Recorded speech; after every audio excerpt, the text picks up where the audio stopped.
मैं बज़ाते खुद 65 की जंग में को 3 साल का था।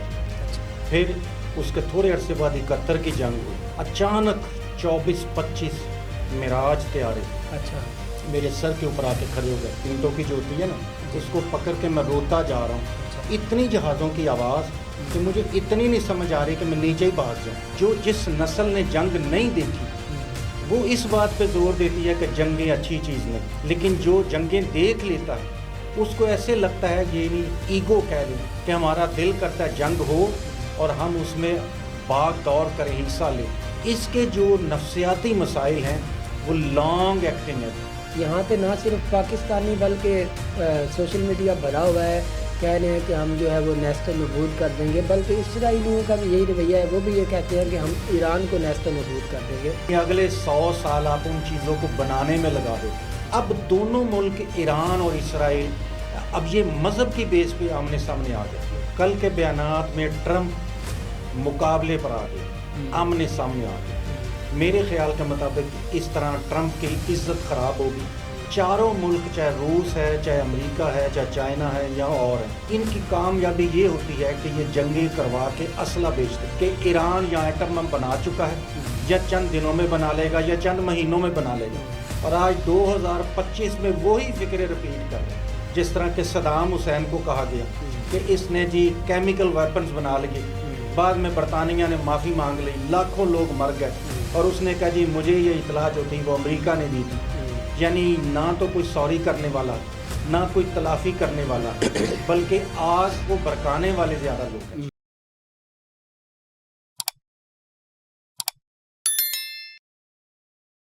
अस्सलाम वालेकुम नाज़रीन, आप देख रहे हैं QC TV। मैं हूं काशिफ जवेद। हमारे साथ मौजूद हैं प्रोफेसर डॉक्टर फैज़ुर रहमान साहब। इनसे ये जानेंगे कि कोई भी जंग हो, खा वो इंडिया और पाकिस्तान की हो या फिर वो ईरान और इसराइल की हो, उस जंग के जो असरात होते हैं, नफ्सियाती असरात होते हैं, वो आम आदमी के ज़हन पे कैसे पड़ते हैं। जी डॉक्टर साहब, कैसे हैं आप? लग शुक्र, बिल्कुल ठीक जी। अच्छा डॉक्टर साहब, ये बताइएगा, जंगें तो होती रहती हैं और ये ज़ाहिर सी बात है हुक्मरान तबके की अयाशी का सामान है, लेकिन इन जंगों के नतीजे में जो आम आदमी है उसके ज़हन पे क्या नफ्सियाती असरात पड़ते हैं? क्या ये बाज़ दफ़ा ऐसा भी होता है कि उस नफ्सियाती असरात से वो बाहर नहीं आ पाते? बहुत अच्छा सवाल है जी। मैं बज़ाते खुद 65 की जंग में को 3 साल का था जी। अच्छा। आज भी मुझे चंद बातें या चंद मंजर या चंद चीज़ें याद है जी। फिर उसके थोड़े अरसे बाद 71 की जंग हुई, तो मैं ममटी, जिसको सबसे ऊपर वाला कमरा होता है उसको ममटी बोलते हैं जी जी। उसके ऊपर को गुड्डी उड़ा रहा था। अच्छा। अचानक 24-25 मिराज तैयारे अच्छा। मेरे सर के ऊपर आके खड़े हो गए। हम बिल्कुल भाटी, यानी जो पुल है अच्छा। दरिया का, उसके करीब रहाइश है जी। और मैं रोता जा रहा हूँ जी। और जो हम उसको बन्ना बोलते हैं जी, ईंटों की जो होती है ना, उसको पकड़ के मैं रोता जा रहा हूँ। अच्छा। इतनी जहाज़ों की आवाज़ कि मुझे इतनी नहीं समझ आ रही कि मैं नीचे ही भाग जाऊँ। अच्छा। तो इसके जो नफ्सियाती असरात सबसे ज़्यादा स्टडी किए गए वो फ़लस्तीनियों पे किए गए जी। अच्छा। 2 बातें पक्की समझ लें जी। पहली बात, जो नस्ल जंगें देखती है उसको जंगें अच्छी लगती, मतलब उनको वो एक टाइम पे ग्लैमराइज करना शुरू कर ग्लैमराइज। मतलब मेरी जो नस्ल है मुझे ऐसे लगता है कि हमें मौका मिले तो हम इंडिया के साथ जंग करें। ये सच है। ये पिछले दिनों में हमने देखा भी। जी। हम तो कह रहे थे कि आप जी। आएँ, हम आपकी ऐसी की तैसी फेर जी, दें, यस। और हमें तो कोई डर ही नहीं। लेकिन जो जिस नस्ल ने जंग नहीं देखी वो इस बात पे जोर देती है कि जंगें अच्छी चीज़ नहीं। अच्छा। तो ये सबसे बड़ा फैक्टर है। ये सच है, जंगें अच्छी चीज़ नहीं, लेकिन जो जंगें देख लेता है उसको ऐसे लगता है, ये नहीं ईगो कह लें, गुस्सा कह लें, या इसको आप कह लें सुपरमैन का कॉन्सेप्ट कह लें, कि हमारा दिल करता है जंग हो और हम उसमें भाग दौड़ करें, हिस्सा लें। अच्छा। जोश खरोश के साथ। दूसरी बात अदम तहफ़्फ़ुज़। कुछ लोगों के अंदर उसका फोबिया बैठ जाता है जी। अच्छा। वो कहते हैं कि ये, यानी उनकी नज़र में जो छोटे बच्चे होते हैं कि जैसे माएँ डराती हैं कि बाहर फ़ौज आ गई है। अच्छा। बाहर ये जो बम धमाकों की आवाज़ है, इससे कुछ लोग सारी ज़िंदगी पे छुटकारा नहीं पाते। उनको उसी तरह महसूस होता है या जिस्म में थरथराहट सी फील होती है। इसके जो नफ्सियाती मसाइल हैं वो लॉन्ग एक्टिंग है जी। सारी ज़िंदगी नहीं जान छोड़। डॉक्टर साहब देखें, जैसे अमेरिका ने जापान के ऊपर हिरोशिमा और नागासाकी के ऊपर 2 एटम बम डाले, और इस वाक़े को अभी जो है वो 1945 में उन्होंने ये इंसिडेंट जो है वो पेश आया, और इस वाक़े को अभी 70-80 साल जो है वो गुज़र चुके हैं, तो उसके असरात तो अभी भी बाकी हैं। वो लोग जो हैं जिन्होंने अपनी आंखों से जो उस वक़्त सरवाइव कर गए थे एटम बम जब अमेरिका ने डाला, और उनकी जो नस्लें हैं वो अब भी जंग से तौबा करती हैं। लेकिन अभी ये जो वेव चल रही है इसराइल और ईरान की, यहाँ पे ना सिर्फ पाकिस्तानी बल्कि सोशल मीडिया भरा हुआ है, कह रहे हैं कि हम जो है वो नेस्त नबूद कर देंगे, बल्कि इसराइलियों का भी यही रवैया है, वो भी ये कहते हैं कि हम ईरान को नेस्त नबूद कर देंगे। तो क्या आज के मॉडर्न इंसान में इंसानियत नहीं बची? वो जंग से अपने फैसले करना चाहता है। एक बात पक्की समझ लें जी, कोई भी जंग आपको 100 साल पीछे ले जाती है, ये पक्की बात है जी। नंबर 2, यानी अगले 100 साल आप उन चीज़ों को बनाने में लगा देते। हत्ता के फ़ौज के कुछ सीनियर लोग यहाँ तक कहते हैं कि 65 की जंग में जो हमारा नुकसान हुआ वो आज तक पूरा नहीं हुआ। यानी कुछ बातें महसूस होती हैं, नज़र नहीं आती। अब दोनों मुल्क ईरान और इसराइल अब ये मज़हब की बेस पे आमने सामने आ गए, यानी वो फिर अपनी कौम को कहेंगे कि हमारा ये मजहबी नुक्ता नज़र है। और इसको तकवीयत कैसे मिलती है कि आज के टीवी में 2 पिक्चर दिखाई जा रही हैं जी। ट्रंप और नेतन्याहू कहते हैं कि हम सिर्फ एक शख्स को मारना चाहते हैं जो हामनाई है। अब उसकी जब पिक्चर आती है तो वो एक बुजुर्ग है जिसकी दाढ़ी है। अब उसके मुकाबले पर जब नेतन्याहू या ट्रंप की पिक्चर आएगी तो पूरी दुनिया के जो मुसलमान हैं उनके अंदर ये रिएक्शन आएगा कि वो कहेंगे कि ये तो हमारे लिए बहुत अच्छा आदमी है, दरवेश आदमी है, और वो जो है वो बुरे आदमी है। तो ये एक रिएक्शन है जो फ़ौज का। अब यूरोप की बात समझ लें, आज भी यूरोप चाहता है कि हमारी जगह पे लड़ाई ना हो, यानी किसी और मुल्क में हो जाए। उनको जंग का ऐसा सबक मिला है कि हर ख़ानदान में से एक आध आदमी मारा गया, तो वो चाहते हैं कि यूरोप के अंदर अब कोई जंग ना हो। डॉक्टर साहब, इसमें इस पूरे सिनारियो में अगर ये बात देखें, पिछले जब पुतिन ने हमला किया यूक्रेन के ऊपर, तो उस वक़्त यूरोप के अंदर बड़े बड़े जो है वो अपना जलसे जुलूस देखने को मिले, और उन्होंने इसको ना सिर्फ मॉरली कंडेम किया बल्कि वो इकट्ठे हो गए, उन्होंने यूक्रेन को सपोर्ट भी किया। अब ज़ुबानी जमा खर्च तो ये है, डेनमार्क में भी एक बड़ा जलसा हुआ, जुलूस हुए कि हम जो है वो इसराइल को कंडेम करते हैं। लेकिन कोई भी जो बड़ी सुपर पावर है वह खुल के वाशगाफ अल्फाज में इसराइल को कंडेम नहीं कर रही, जिसकी मिसाल आप ले लें। इवन कि ये इनके स्ट्रेटजिक एलाइज भी हैं चाइना और रशिया ईरान के, लेकिन वो खुल के इस बात को जो है वो नहीं कह रहे। अंडर द ग्राउंड उसकी ईरान की वो हेल्प भी कर रहे हैं। तो अगर दुनिया के जो बड़े लीडर्स हैं वो इसी तरह जंगों से फ़ैसले करते रहेंगे, और जिस तरह अभी जो लेटेस्ट डेवलपमेंट हुई है उसके मुताबिक नेतन्याहू तो ट्रंप को इस जंग में ड्रैग करता हुआ जो है वो नज़र आता है, और वो किसी हद तक कामयाब भी हो गया है। तो अगर अमेरिका इस जंग में डायरेक्ट हिस्सा लेगा तो फिर जाहिर सी बात है ईरान तो अमेरिका के आगे 2 मिनट नहीं टिक सकता। तो इसके नताइज ना सिर्फ ईरान के ऊपर होंगे बल्कि जो पड़ोसी ममालिक हैं, ख़ास तौर पर पाकिस्तान, उसके ऊपर भी होंगे। तो इस सारे मामले को जो एक कह लें कि जो एक बेनाम किस्म की और एक नाकारा किस्म की ऑर्गेनाइजेशन है यूएनओ, वो तो बिल्कुल कुछ नहीं करती, खाली ज़ुबानी जमा खर्च, इसने ये बयान दिया, उसने वो बयान दिया। बयान से तो कुछ नहीं होता जब आप कुछ प्रैक्टिकली करें। तो इस सारे मामले को फिर इंसानियत, मेरे जैसे और आप जैसे लोग, हम तो कुछ नहीं कर सकते सिवाय बात करने के।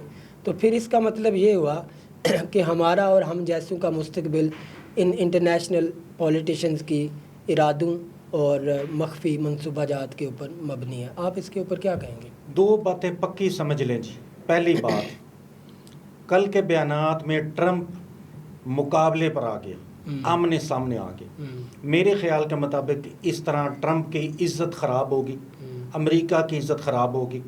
दूसरा मसला, चारों मुल्क, चाहे रूस है, चाहे अमेरिका है, चाहे चाइना है या और है, ये बिज़नेस को, तजारत को सबसे ज़्यादा अहमियत असले को देते, और इनकी कामयाबी ये होती है कि ये जंगें करवा के असला बेचते। मसलन मैं आपको एक खुफिया बात बताता हूँ कि इराक ईरान की जंग में सारा असला जो प्राइवेट ख़रीदा गया लोगों से वो इसराइल का बना हुआ था। अच्छा, ठीक है ना। तो इस तरह जो یعنی جو سمگلنگ ہے وہ تو نہیں دیکھتی مجھے اسلحہ چاہیے بس، تو وہ جو پرائیویٹ لوگ ہیں وہ سپلائی کرتے. ایک بات ہو گئی. دوسری بات، اگر یہ جنگ پھیلی تو پھر ایک سلامتی کونسل یعنی UN اور دوسرا لوگوں کے اندر بد اعتمادی پھیل جائے گی اور یہ مذہب کی شدت پرستی بڑھے گی. یہ میں آپ کو بتا دوں. لوگ کہیں گے، میں مثال دیتا ہوں، 1995 میں ریکارڈڈ بیان ہے نیتن یاہو کا کہ ایران یا ایٹم بم بنا چکا ہے، یا چند دنوں میں بنا لے گا یا چند مہینوں میں بنا لے گا، اور آج 2025 میں وہی فکرے رپیٹ کر رہے ہیں. تو لوگ پھر یہ کہتے ہیں کہ یہ سارا کچھ شاید مل ملا کے ہو رہا ہے. اسلحہ بیچنے کے لیے جنگیں کروائی جاتی ہیں اور مقروض کیا جاتا ہے، اور پھر ان سے مقابلے پہ جو ان کے پاس چیزیں ہوتی ہیں وہ خریدی جاتی ہیں. ڈاکٹر صاحب یہاں پہ ایک اور بھی منافقت جو ہے، انٹرنیشنل اٹامک انرجی جو ایجنسی ہے، ایران نے تو ان کو فلی ایکسیس دی ہے، اور یہ بات جس کو کہتے ہیں کہ سفید جھوٹ ہے، ساری دنیا جانتی ہے کہ اسرائیل کے پاس جو ہے وہ ایٹامک بم ہے. بلکہ ان کے جو وزیر خارجہ ہیں پچھلے دنوں میں انہوں نے بیان دیا کہ بھئی آپ غزہ کے اوپر جو ہے وہ ایٹم بم ڈالیں، بات ختم کریں. ایک طرف UNO اور یہ جو انٹرنیشنل آرگنائزیشن ہے یہ کہتی ہیں ایران کو جو ہے گردن سے پکڑ کے رکھو، اور دوسری سائیڈ پہ اس طرح کے جو ممالک ہیں، اسرائیل خاص طور پہ، وہ تو نہ انٹرنیشنل اٹامک انرجی کو ایکسیس دیتے ہیں، نہ وہ کسی UNO کی قرارداد کو مانتے ہیں. تو یہ تو سراسر غنڈہ گردی ہے. اگر کسی ایک ملک کو اجازت ہے ایٹم بم بنانے کی تو دوسرے کو کیوں نہیں ہے؟ یہ عجیب و غریب بات ہے. سب سے مزیدار بات یہ ہے جی کہ خود امریکہ کی انٹیلیجنس نے ٹرمپ کو جو رپورٹ دی ہے اس میں یہ مینشن کیا ہے کہ کوئی نیوکلیر ویپن ایران نے نہیں بنایا. اچھا. پھر جو اٹامک انرجی والے ہیں انہوں نے ریٹن رپورٹ دی ہے کہ یہ صرف اور صرف انریچمنٹ کر رہے ہیں، ابھی تک انہوں نے کوئی ویپن نہیں بنایا. لیکن ٹرمپ دونوں کی رپورٹوں کو مسترد کر کے کہتا ہے کہ مجھے یقین ہے کہ یہ آئندہ چند گھنٹوں میں بنا لے گا. یہ اسی طرح کا فکرہ ہے جس طرح کہ صدام حسین کو کہا گیا کہ اس نے جی کیمیکل ویپنز بنا لیے، بعد میں برطانیہ نے معافی مانگ لی، لاکھوں لوگ مر گئے، اور اس نے کہا جی مجھے یہ اطلاع جو تھی وہ امریکہ نے دی تھی. یعنی نہ تو کوئی سوری کرنے والا ہے، نہ کوئی تلافی کرنے والا ہے، بلکہ آگ کو برکانے والے زیادہ لوگ ہیں.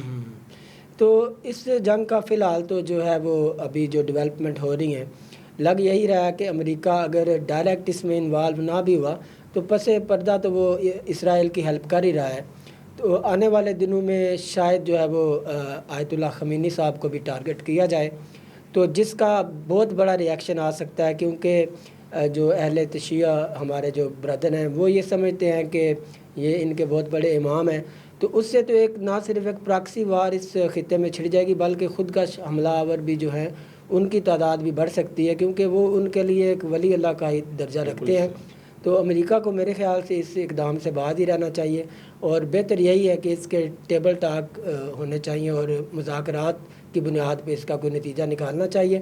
چاہے آپ جنگ جتنی بڑی مرضی لڑیں، جیسے امریکہ نے ابھی ریسنٹ 20 سال کی جنگ لڑی افغانستان کے اندر، تو اس کا بھی حل جو ہے وہ ٹیبل کے اوپر ہی بیٹھ کے نکلا. تو آپ کے خیال میں آنے والے چند دنوں میں اس کے کچھ حل اس کا نکالا جائے گا، یا پھر جنگ یہ طویل ہوگی جیسے یوکرین کی ہوگی؟ جو ٹرمپ نے حالیہ بیانات دیے ہیں اس میں وہ فرنٹ لائن پر آ گیا، یعنی جس کو ہم پرسنل کہتے ہیں. اچھا. کسی عظیم شخصیت کو، اتنی بڑے ملک کی شخصیت کو پرسنل نہیں ہونا چاہیے. مثلا وہ کہتا ہے کہ جی ہامنائی کو ہمیں یہ تک پتہ ہے کہاں چھپا ہوا ہے، اچھا. اور ہمارے لیے وہ ٹارگٹ ہے، ہم نے ہر صورت میں اسے مارنا ہے. چلے مان لیا وہ مار دیں گے، مان لیا کہ جی ایران کو ٹوٹل تباہ کر دیں گے، لیکن میرا اپنا خیال یہ ہے امریکہ اپنی عزت کھو دے گا. امریکہ کا زوال بھی ہو سکتا ہے اس مسئلے کے بعد شروع ہو جائے. ہاں بالکل، جیسے چائنا کے جو پریزیڈنٹ ہیں ژی جن پنگ، ان کا بیان ہے کہ دنیا جو ہے وہ امریکہ کے بغیر بھی موو کر سکتی ہے. اور انہوں نے مثال دی، انہوں نے کہا جیسے رومن امپائر تھی، اسپینش امپائر تھی، اور پرتگیز تھے، اور اس کے بعد جو آخری تھے سب سے بڑے برٹشر، ان کو بھی لگتا تھا کہ ہمارا اقتدار کا سورج کبھی نہیں غروب ہوگا. تو اس لیے ان سے سبق سیکھنا چاہیے. تو یہ ساری بات ہے. جی تو خواتین و حضرات، ہمارے ساتھ موجود تھے ڈاکٹر فیض الرحمان صاحب. ہم نے ان سے بات کی کہ کیسے جنگ کے اثرات ایک عام آدمی کے ذہن پر ہوتے ہیں، اور وہ سالوں بعد بھی اس کے اثرات اس کے ذہن سے جاتے نہیں ہیں. تو ہم سب کا یہی جو ہے وہ بطور انسان فرض بنتا ہے کہ اس جنگ کی ہم جو ہے مخالفت کریں اور امن کو پروموٹ کریں. فی الحال کے لیے اتنا ہی. اپنا بہت خیال رکھیے. اللہ حافظ.